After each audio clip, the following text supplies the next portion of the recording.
Welcome back to the Diet Doctor Podcast. I'm your host, Dr. Brett Scher, the low-carb cardiologist. Today I'm joined by Lauren Bartell Weiss from LaJollaNutritionalHealth.com. Now, as you're going to hear me say, this is a special interview for me because Lauren and I actually grew up across the street from each other. How often does that happen? You know somebody practically your whole life, you go to school with them, you grow up across the street, and then you just lose touch for years, and then reconnect over the low-carb lifestyle. She found out what I was doing, and she is amazingly qualified for what she's doing. So let me tell you about it. She got her master's of nutritional biochemistry from Tufts. Then she got a PhD in behavioral nutrition from Columbia. Then she became board certified as a clinical nutrition specialist scholar. And then she's done research with both academic and pharma-based research, and she has her own clinical practice where she's helping teens, she's helping adults, and she's helping them improve their lives with a low-carb lifestyle. She has a number of practical tips, a lot from the behavioral side, which we probably don't spend enough time talking about. So I hope you walk away from this interview with a lot of those little pearls because she really has a lot of them and she knows what she's talking about. She has a lot of experience, a lot of education, and her passion for helping people really comes out. So I truly enjoyed this interview. It had a very special meaning for me. I hope you can appreciate that and you enjoy it as well. So if you want the full transcripts, go to dietdoctor.com. And of course, you can go learn all about our guides and our recipes and our meal plans. There's a ton of information on dietdoctor.com. So enjoy this interview today with Lauren Bartell Weiss. Lauren Bartell Weiss, thank you so much for joining me on the Diet Doctor Podcast. Thank you for having me. Well, this is a very special interview for me because we grew up across the street from each other. We sure did. We went to the same schools. We've known each other since we were little kids, and then we sort of went apart during college and after college, but now reconnecting through the world of nutrition and low carb. Who would have guessed this when we were walking to high school together? Right. Pretty strange situation how that worked, but your training to get to this point in nutrition is pretty amazing. I mean, a master's in nutritional biochemistry from Tufts, a PhD in nutrition from Columbia, and now a board-certified clinical nutrition specialist. I mean, you've got the training in nutrition, yet you're not singing the usual song that most nutritionists are singing. So tell us a little bit about your nutritional journey and how you got to the point where you are now with how you're helping people with nutrition. Right. So the journey, my nutritional journey has not been linear whatsoever. I think there's been a lot of paths along the way that have gotten me to the place I'm at now as a low carb, what I consider myself a low carb nutritionist.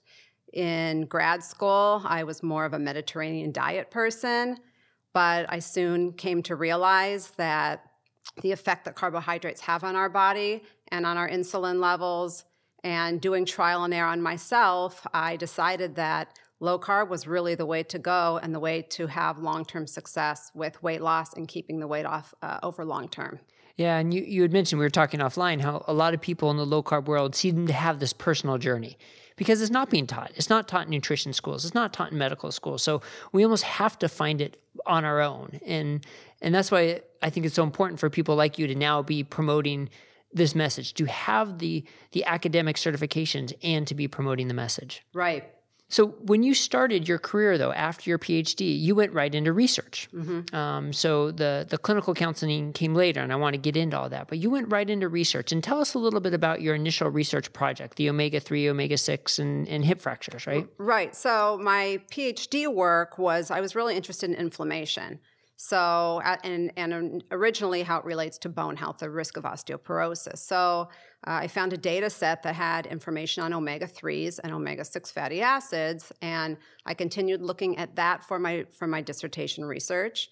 I looked at the ratio of omega-3 to omega-6 and how that affected bone health. I looked at omega-3 intake and fish intake and how that looked at for the risk of Alzheimer's disease and dementia. And then I continued on with the omega-3s for my postdoc, which I did at Rady Children's Hospital. And I actually looked at the intake of fatty acids in pregnant mothers and the risk of a birth defect called gastroschisis in the babies. And what I found pretty consistently was the benefit of the omega-3 fatty acids and the detriment of the omega-6 fatty acids. So for the fractures, for cognitive dysfunction, and for the birth defects. And you found all three of those were related to a lower omega-6, the beneficial effects would be related to a lower omega-6, omega-3 ratio, and more likely to be at risk with a higher omega-6, omega-3 ratio. Right. And is that what you were looking at, specifically the ratio? For the bone density, I looked specifically at the ratio. And with the Alzheimer's, I just looked at the omega-3 intake. And with the gastroschisis, I just looked at the omega-6 intake. Okay. So I'm not all that knowledgeable about getting your PhD thesis, but usually I think people do one study, but it looks like you did 3 studies all for your PhD? I actually did 4 studies, and I also looked at leptin, which is a satiety hormone that you're probably familiar with, and that's the effect on bone density for that. So I did kind of go outside the box and look at different studies, just more to get research experience, but all kind of came back to that inflammation theory. Yeah, so you're looking at a data set. So the data's already been collected. The people have already gone through the process. It's observational, it wasn't randomized, and you're mining the data for association. So tell us, you have to do what you have to do to get your PhD thesis, right? You don't have a lot of funding. You don't have a lot of time. You need research experience, and you need to publish. Right. So what does that say about sort of the quality of that research, though? So I looked at, used a prospective cohort study. It's about a 20, 25-year study. So you can imagine the loads of data that you have and the access to the data you have. And I was always taught to come up with an a priori hypothesis and not to go what we call on a fishing expedition. That's important. So having that a priori hypothesis is super important, but that doesn't always mean that you stick with that hypothesis. So yes, a fishing expedition could happen. I think I was lucky in that I really had my theory and my hypothesis ready and organized, and I found something that I expected to find. But as with other large data sets, and we know the issues in nutritional epi, that the observational studies and the cohort studies, it's really hard to assess diet, to get accurate measurements of diet, and to weed out individual nutrients and how those are related to disease. It's very, very difficult, but that's really all we have now.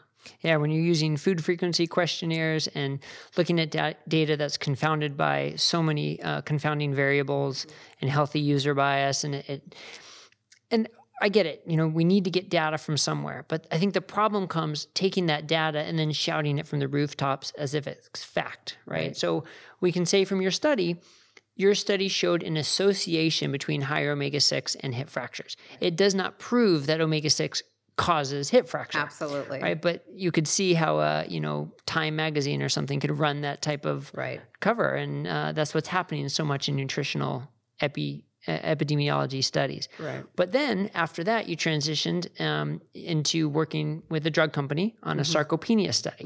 So tell us how that was different. That experience was a little different. So I told myself I would never, ever do a drug clinical trial, but somehow I ended up running one, and it was a really interesting experience. You have to completely follow a protocol. Even when I tried to deviate from the protocol or share my opinion, whether I thought something was right or wrong, I was knocked down immediately. So it was a little bit of a different experience for me. But having everything completely controlled is different than going and analyzing data. You don't know who collected, you don't know the participants that were involved. So it is a really different experience. Why I did do this clinical trial is because it was a drug plus an exercise program. So my justification was, if we're going to be doing some kind of exercise with these participants, then I was okay doing it. Yeah. So were they randomized into drug plus exercise or exercise alone? Everybody got exercise, and they were randomized into 3 different levels of the drug. I see. Okay. And everybody had to meet a certain criteria for protein, which is big for sarcopenia and big for older adults. So most of them did not meet that criteria on their own and had to be supplemented with protein. What was the average age of the patient? The age was above 70. Above 70. And so do you remember what protein level you were shooting for? It was the RDA level. It was the 0.8 kilograms per body weight. But the research that I've done, that really, they're saying that that's just really not enough for older adults. Right. So interesting, as the requirement should go up as we age, Right. but the recommendations don't necessarily reflect that. That is very true. So then the quality of the data that comes out from the drug company sponsored randomized trial that was probably funded with plenty of money versus the, looking through a cohort study that had already been done on a shoestring budget, the quality's a little different in terms of what it can tell you. Right. Yeah. And I think that's what people kind of need to realize about the difference of nutritional research that's out there and versus drug company research that's out there, and how the funding can impact it, but also how you're more of a cog in the wheel. I mean, like you didn't have a chance to let your expertise and your experience guide how this could be a better study. They wanted it one way, and the skeptic could say it's because they had it in a certain way to make their drug look better. Right. That's what the skeptic would say. Right. So yeah, I think that's really interesting. All right. And then, so you're still on staff at UCSD, still doing research, but now you've branched out to do more clinical work and actually help people one-on-one. And that's where your background as a behavioral nutritionist, I think, probably really shines, because we can talk about what to eat all day long, but if people aren't going to actually take the steps to make that part of their lifestyle, it doesn't matter. So, I think a lot of people are unfamiliar probably with behavioral nutrition. I have to admit I didn't realize you could get a degree in behavioral nutrition until we reconnected. And I think that's fantastic because it's so important. So walk us through sort of the thought process of what makes behavioral nutrition different from just nutritional science. So behavioral nutrition is really the link between nutrition and psychology. So as you said, you can tell someone what to eat, but how to get someone to change what they've eaten for 10, 15, 20 years is very, very difficult. So not only do you have to educate them on what to eat, but you have to educate them how to incorporate that into your lifestyle. Everybody has different lifestyles. One eating plan or diet's going to work for one and not work for the other. But in order to progress somebody to achieving long-term dietary behavior change success, it has to be guided by some kind of behavioral change along the way. Yeah. And so there are different stages of people being ready for behavioral change or where they are. So tell us about that so people can sort of learn to sort of internalize this with themselves and kind of figure out where they are in that stage. And I'm curious how you approach people differently depending on what stage they're in. So there's really two major theories that behavioral nutritionists use. It comes from psychology research of behavior change for other conditions such as smoking cessation or even for physical activity. Nutrition is different because everybody has to eat. So figuring out what to eat and how to incorporate that into your life is not as easy. So there's a social cognitive theories, which really look at and try to identify beliefs and attitudes about what they're eating, about how they want to be, about what changes they want to make. So there's a lot of different determinants that can be identified in people as to what's going to create a change. There's a health belief model that looks at perceived risk. So what's the risk of not making the change?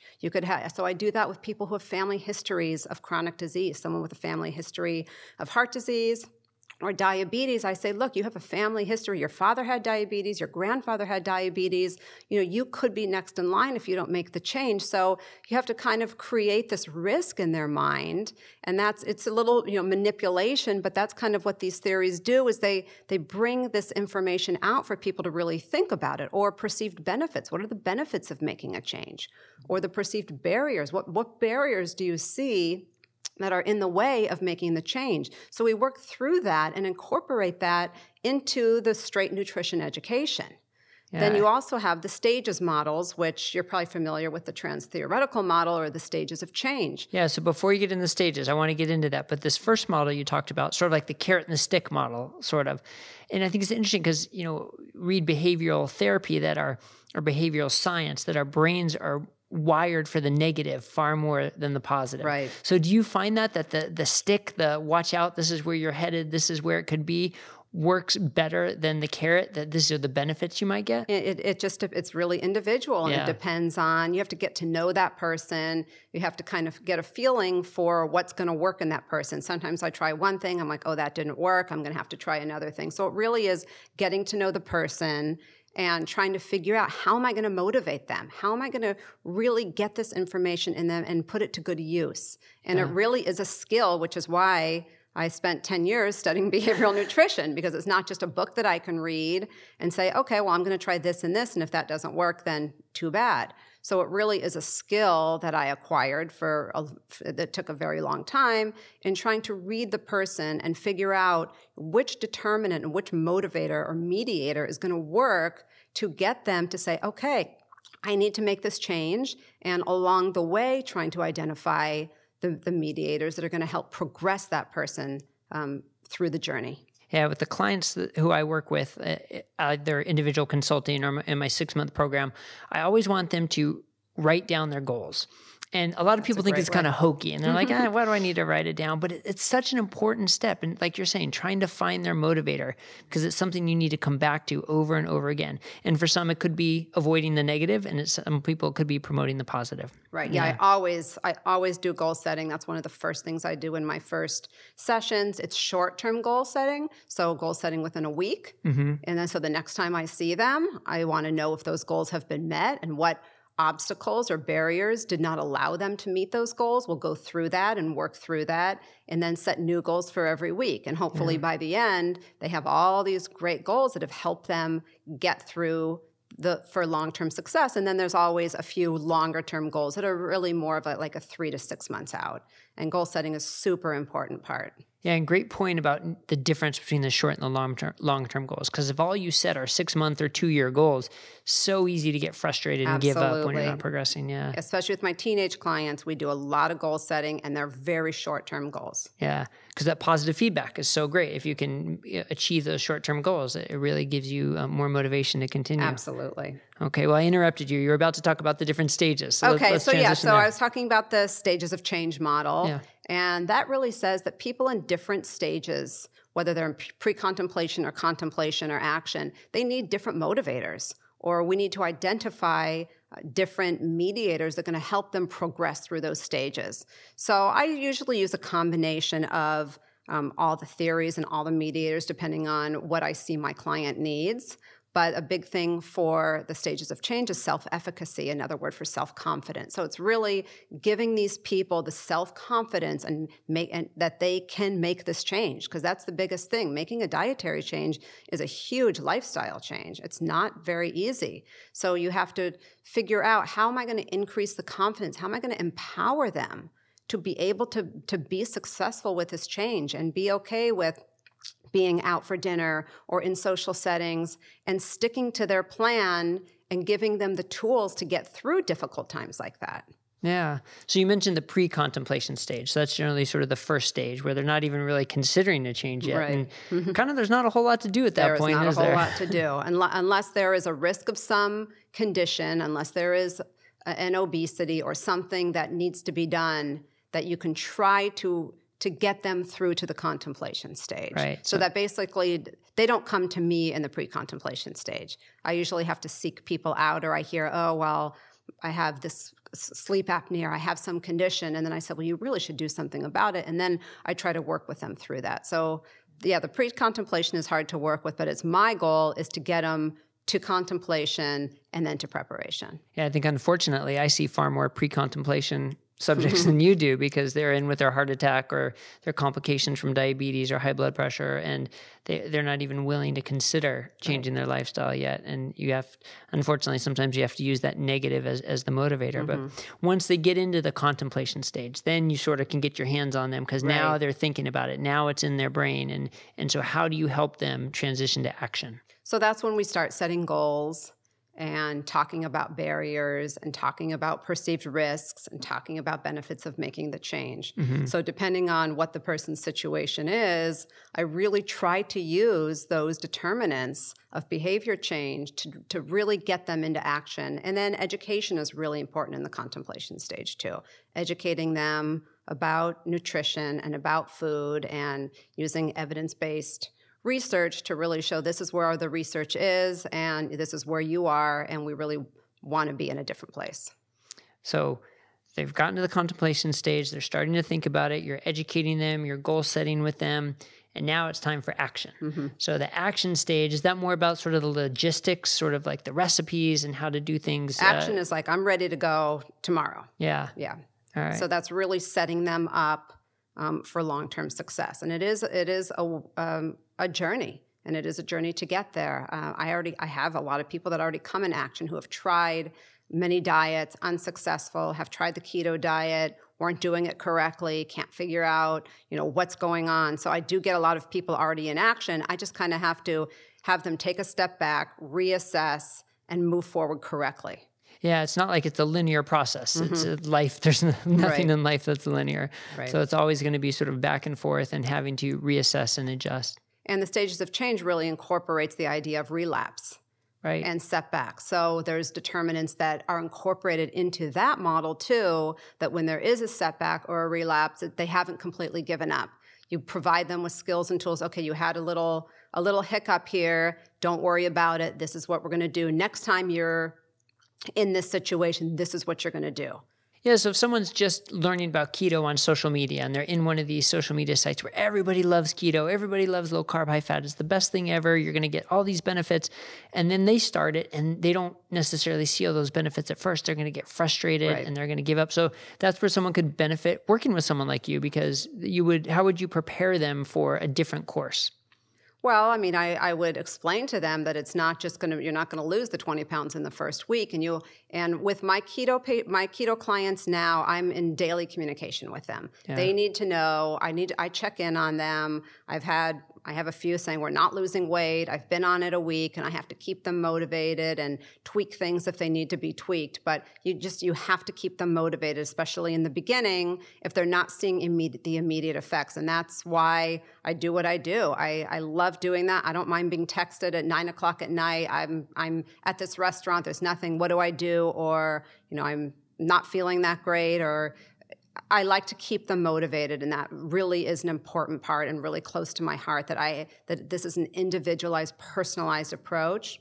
And to get some people through it, I just have to be there for them until they can really go on their own. And as I talked about, having the self-efficacy to take it and run with it. I love that passion. I love that commitment. And that's certainly not what you're going to get if you just ask your local doctor for nutritional advice. That's for sure.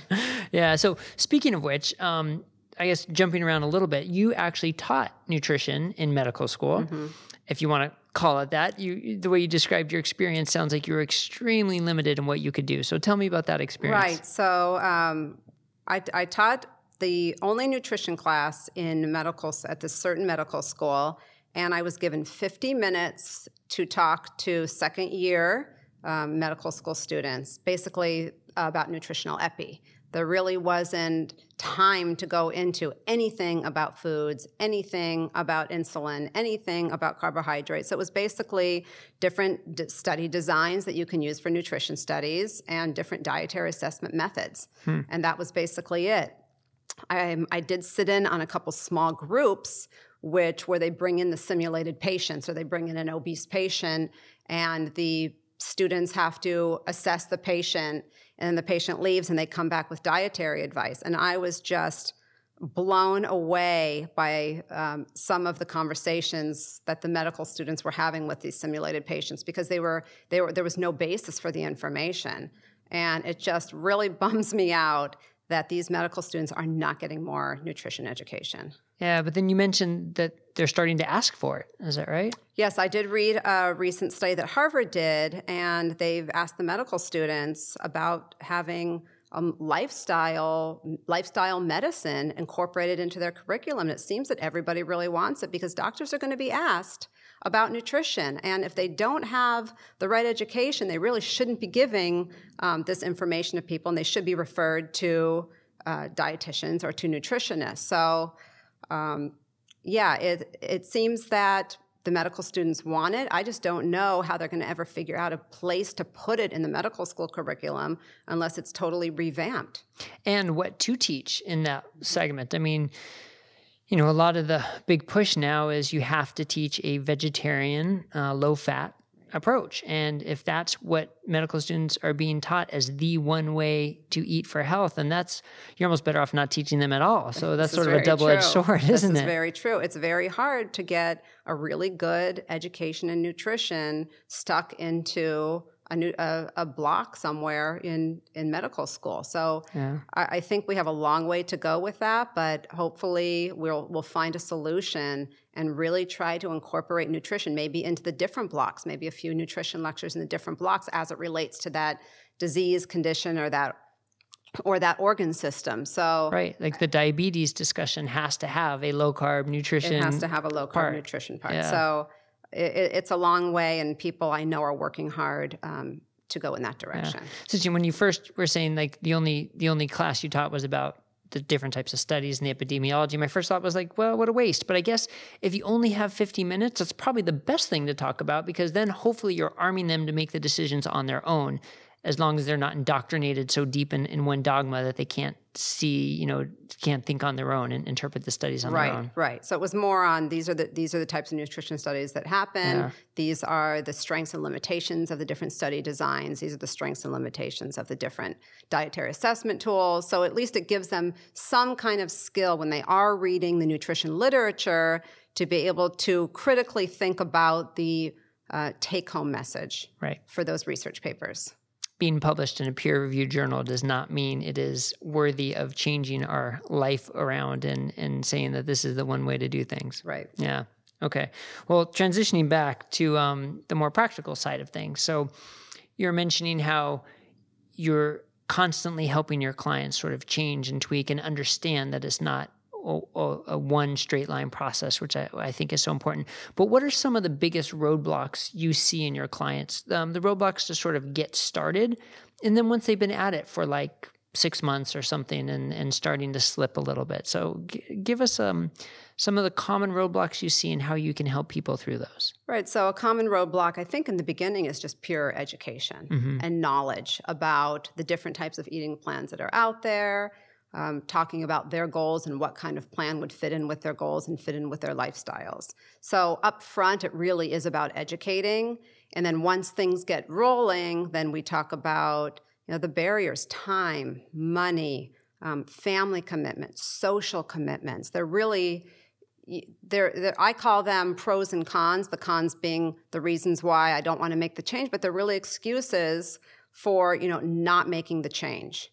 So I do a lot of pros and cons. It's called decisional balance, kind of deciding which is the better way to go, to list the pros and these are going to be the benefits, or to list the cons and be okay with, well, it's just too hard, or I don't have time, or carbs are easy to get and cheap. So, and I go through those cons with them and try to work through them and turn them into pros. Yeah. And then do you see similar things when someone's been at a dietary change for 3 months or 6 months, or is it sort of a new set of issues that pop up Usually at that point? they're new sets, which is why we completely set new goals. Almost every week we're setting new goals, and sometimes there are relapses, and we have to work through those too. Yeah. I think that social gatherings, family vacations, I think those are some of the big roadblocks that I have to work through a lot. Yeah, traveling is very difficult. Yeah. So those are important roadblocks that need to be addressed, hopefully prior to the vacations or the traveling, but sometimes they happen after, and then we have to reset. Yeah. And now you've gravitated to a mostly low-carb approach, but not necessarily for everybody, and definitely not keto for everybody, and you see like a range, and you really approach people as individuals. So give us some of the guidelines you use to say, how do you decide what carb level is right for somebody, or how aggressive to be with a low carb approach? Right. So I'm definitely a low carb nutritionist. I don't advocate anything except some version of a low carb. So I discuss keto with people. Most people come in to me saying, I heard the keto diet is fabulous and I want to get on it. Now, when they leave, and I tell them how strict it is and how motivated you have to be, and that it's really restrictive, a lot of them say, I can't do this. What are my other options? So then I go into a low-carb paleo, which is always an option, or a low-carb Mediterranean, which is an option. So I do take some of these more popular eating styles and just make them more low-carb. I'm big on low glycemic index. I think that most of my clients that come in wanting keto leave doing a more of a low glycemic index eating plan because it's just better for their lifestyle. So I basically have to figure out their lifestyle, figure out what they do on the weekends, and whether this eating plan is maintainable for them. And when I get someone that says, I just can't give up my beer on the weekends, then I have to rethink that and find another plan that's going to work, keeping them on something 5 days a week and letting them slip a little bit, teaching them how to slip correctly, and hopefully them having success with that. But it really depends on each individual person. Yes, so interesting. Every time I hear someone, just like you just did, say, the keto diet is very restrictive and very limiting. And for the people who it works for, it's not restrictive or limiting at all. They love it. They can't imagine any other way. Mm-hmm. But in our society, in our average society, it is extraordinarily restrictive and limited, but really shouldn't be. I mean, it should be sort of the default, but our society has just twisted that completely around so that it appears so restrictive. Right. So for my keto clients that are successful, they absolutely love it, and they couldn't think of eating any other way. Yeah. For those, I'm not sure that the keto for the long term is good for them. It just depends on the person and whether they can sustain that lifestyle. So for those people, when they're closer around their goal, we try to find another low-carb version of another eating plan that they can incorporate without having, the weight gain. But it's trial and error. It's not always going to be a perfect science. Someone could get off of keto, stay on a low-carbohydrate diet, still gain a little weight back. So it's kind of, it takes a while to figure out what works for somebody and where they're going to be happy with the lifestyle and the eating lifestyle that they're choosing. And now you also work with two different sort of population sets, which I imagine take a completely different approach because you work with adults and you work with teens. Mm-hmm. I imagine teens are just a whole nother species practically when it comes to nutritional changes, and because their friends are going out for pizza and ice cream and they're having, sodas with lunch every day, their friends are. So there's probably a lot of peer pressure and social pressure and just a whole nother mindset. So how do you approach teens differently? So teens definitely have to be approached differently. Not only do I have to work with the teens, but I have to work and convince the parents that what I'm doing with their teenagers is going to be beneficial. I have a lot of teens come in, well, my parents want me on the keto.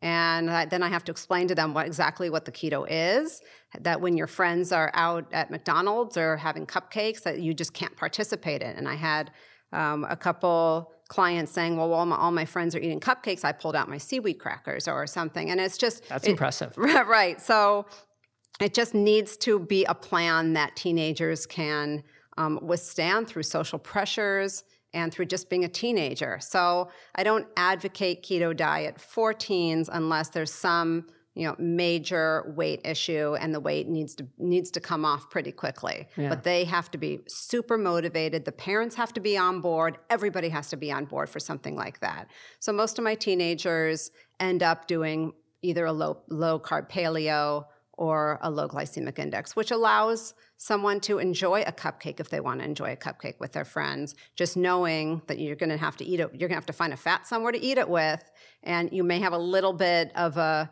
blood sugar setback that day. But I educate these teens. They know what happens now when they eat something with a high glycemic index carb. So they're aware, I just ate that in 20 minutes, my blood sugar is going to spike and I'm not going to feel that good. Yeah. So they have to make those decisions.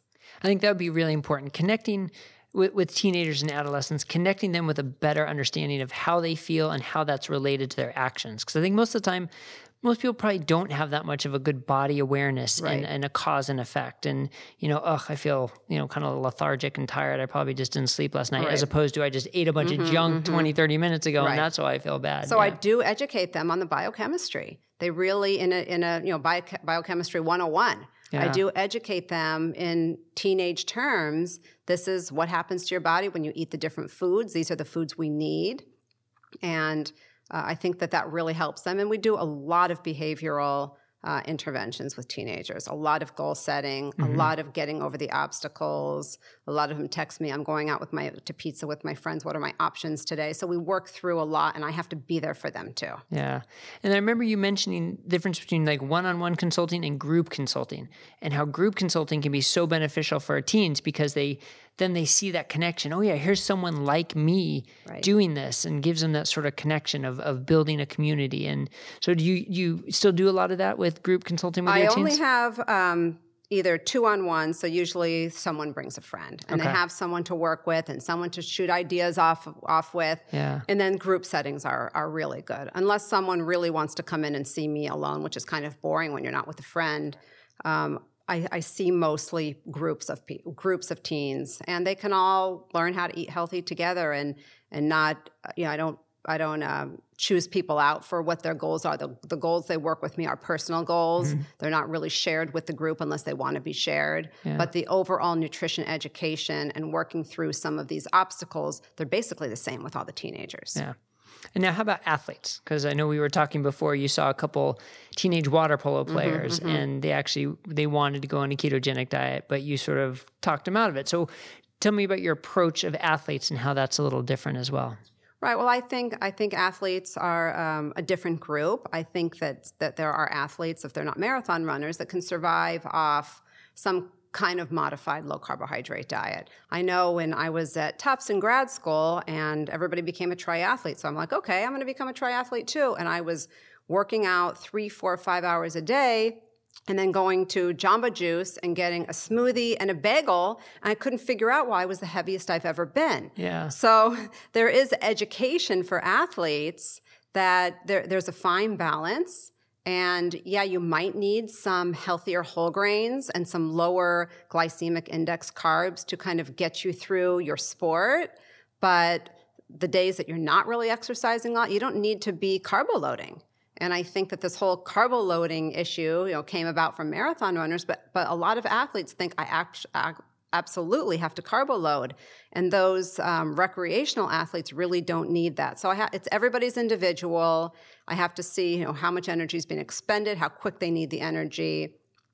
And then on their off times, I try to get them to the lower carbohydrate plan if weight loss is a goal. Yeah, I think that's a good approach. Selective carb use, right before a big workout or competition, and then maybe right after, and then the rest of the time trying to go for a lower carb variety. I think that's an interesting approach. And again, teenagers and adults probably a little different because, for that teenager, that football game is going to be the most important part of their life at that moment. Where for an adult, their workout at the gym, not quite the same emotional connection to it. So being at your absolute best might not be the requirements. You can do that workout fasted or low carb as an adult, but as a teen, you might need those carbs for the extra energy. Right. When you were talking about carbohydrates, you mentioned healthy whole grains.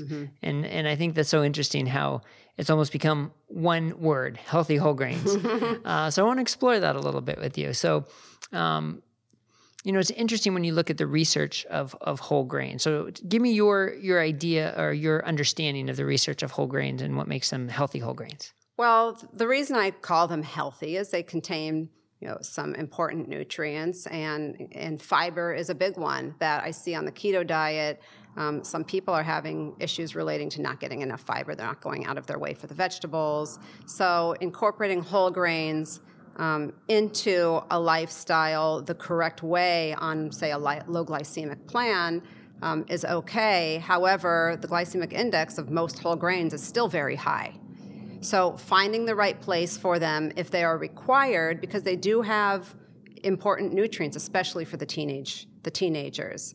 I don't know if whole grains are required if you really seek out the nutrients that are in whole grains in other types of foods. But fiber is my biggie for the whole grains, and that's really important to be getting regular fiber. Yeah, that's a good point, because I think an adult who's going low carb and keto might be much more conducive to eating just a plethora of vegetables to get all their fiber, get all their nutrients, whereas a teen might not. Right. And they might not want to do those vegetables. It's going to be a challenge to get that in them. So then maybe they do need the whole grains from that standpoint. And that's what's so interesting about whole grain research. If you compare it to refined grains, it's going to show a benefit. Right. But it's never actually been compared to a low carb, high vegetable, high meat kind of diet. Like that comparison hasn't been done. Right. That's what I think is so interesting. But again, the age of the patient might make a big difference. And then fruits as well, right? Fruits are promoted as healthy and nutritious. And, I'm sure a lot of the teenage athletes are having fruit with every meal to get their carbs. And again, if your goals are athletic performance, maybe that's okay. If your goal is weight loss, do you approach it differently? Absolutely. Yeah. I think, fruit is sugar, no matter what form it comes in. Yeah. And it still increases our insulin, and it still does the same thing as a normal carbohydrate does. So, I'm more on the keto bandwagon. The berries are super important. They're a great source of vitamins and minerals, antioxidants. I think there's a place they're lower on the glycemic index. So in terms of the normal adult, if they want to incorporate some fruit into their day, you can have some of the berries, have them early.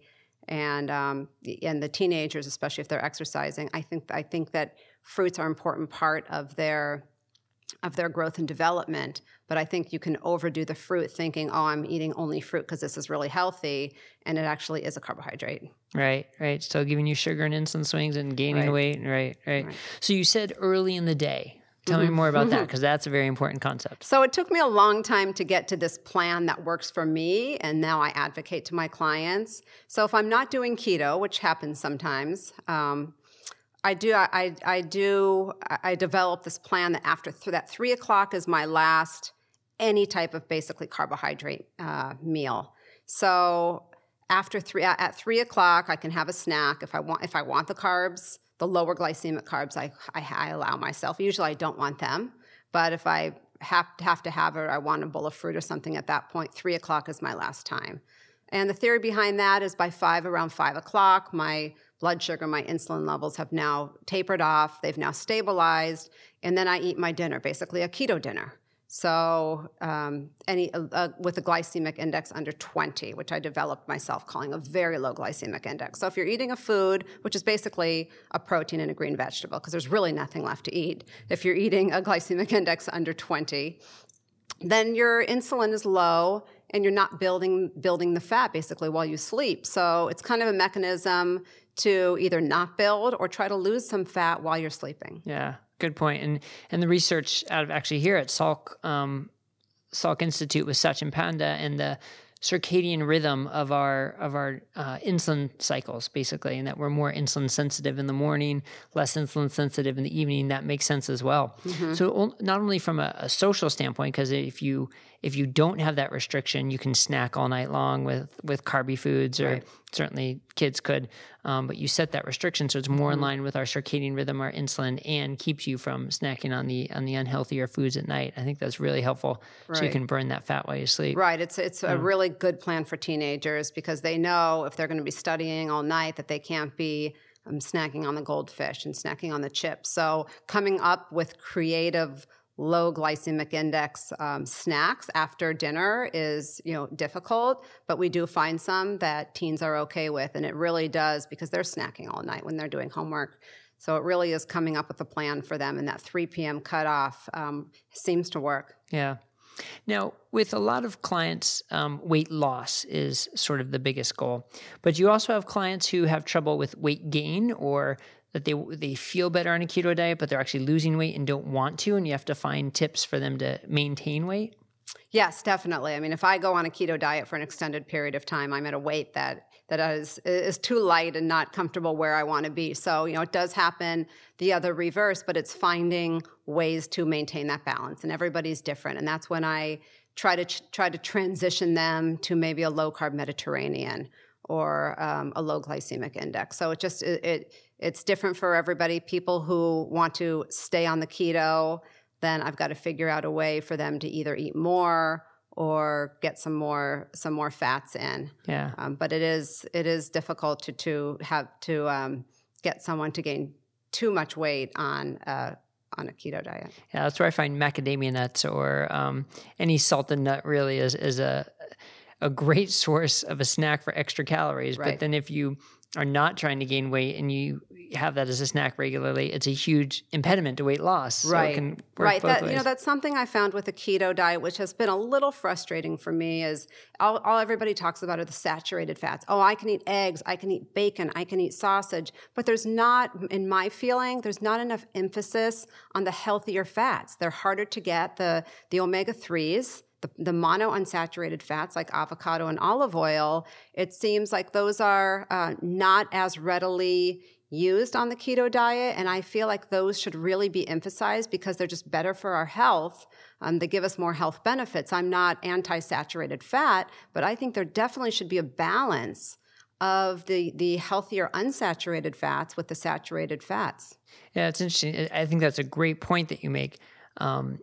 I have a little trouble with the healthier fats, unhealthier, because it implies that the other fats are unhealthy, which I don't think is what you're saying. Right. But I think that's the implication most people get. If those fats are healthy, then the other fats must be unhealthy. And that's not necessarily the way it is. So, but some of the unsaturated fats just have additional benefits. Yeah. Okay. So monounsaturated fats are cholesterol lowering or increase your HDL levels. So there are additional benefits to the unsaturated fats, and I just don't feel like there's enough emphasis in the keto diet that we really need some of these unsaturated fats, and we need to kind of balance out the saturated with the unsaturated. I don't think that saturated fats are unhealthy. They're certainly better than a carbohydrate, but I think there are options and balance that need to occur during a keto diet. Yeah, so interesting to sort of put ourselves in the perspective of someone who's learning about a low-carb keto diet for the first time and where they're going to get their information from and what that information is. And it can be so variable depending on where you go on social media or on the news. And a lot of times it is, butter, bacon, cream, cheese, and that's all it is. And for some people, that's fantastic, but for other people, that might not work as well. Right. All right, so now let's transition for a second away from your role as a nutritionist and as a scientist and into your role as a mom, right? You've got 2 daughters who are very active and athletic and are kids and are going to probably want to eat like kids and act like kids. And so how do you balance that role as mom, letting your kids be kids, but knowing what you know about the nutrition and the science and wanting your kids to know that as well? Right. Yeah, it's an interesting balance. I'm certainly do not advocate low carb eating plans for my active children, but we do on most nights of the week eat low glycemic. So there are some nights I'm like, tonight's a no carb night, and we're just not doing the carbs, and we do the protein and vegetables, and they're okay with that. And they understand, they know what mommy does, they know what mommy looks like, they know that mommy's healthy. And so I approach that in a very delicate way. I don't make a big deal about it. I don't talk about, bodies or weight or anything. But they do know that what a carbohydrate does. They're probably one of the 2 most educated 8 and 11-year-old girls in nutrition. They could probably sit here and do a really interesting podcast for you one day. We might have to do that, yeah. But they understand what happens. They know about insulin. They know what carbohydrates do. So they are educated. And sometimes my 8-year-olds say, well, I'm just not going to eat my carbs today. So, but not in a negative way. I think there's ways to approach that. I watched Peter Attia's podcast talking about his daughters, and that was interesting. My daughter and I actually watched that podcast together, and so it sparked a conversation about the different eating plans. He says his daughters think he's crazy. My kids sometimes say, just eat 1 bite of this cookie, and I'm like, I don't want it. Come on, 1 bite's not going to hurt you.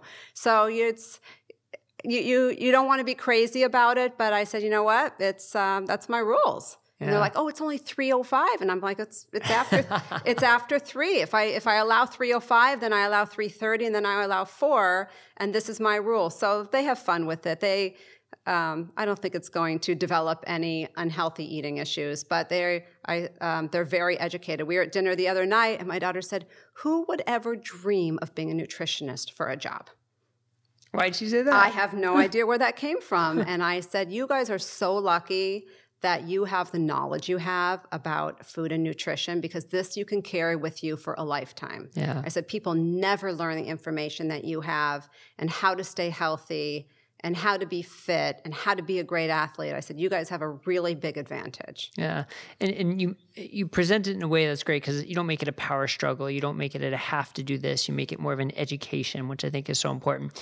And that's one thing I thought was so interesting with my interview with Peter Attia, which was our second episode on the Diet Doctor podcast. But he said he wanted to stop being keto because he thought his daughter saw him as like a freak, right. that he was doing this and he was crazy. And so if she's going to have the cake, he's going to have the cake. Right. And I thought that's interesting because you could look at it in two ways. You could also look at it just as a teaching moment to say, I choose not to do this for X, Y, and Z, and you make your own decision. Right.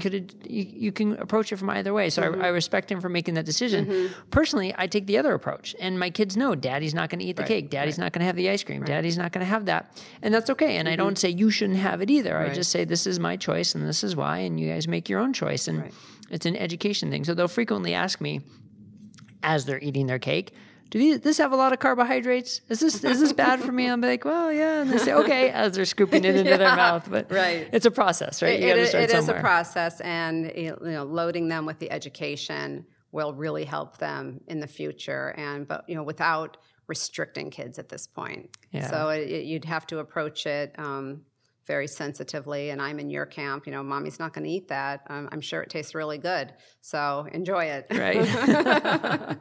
Yeah, and then again, though, for the parents that don't have the knowledge or the time or the interest, you got to feel for those kids because they grow up not knowing anything. Just all they know is the low-fat milk they get at school, and the vending machines they get at school, and the chips and the Frito-Lays and the Cheetos and whatever it is, and that's why we have so many people that we need to work with as they get into adolescence and adults. And I wish there was an easy way to change it when they were younger. Well, unfortunately, we grew up off the food guide pyramid with the 6 to 11 servings of grains a day. And that's kind of how we grew up. That's how our parents grew up. And they don't really know anything different.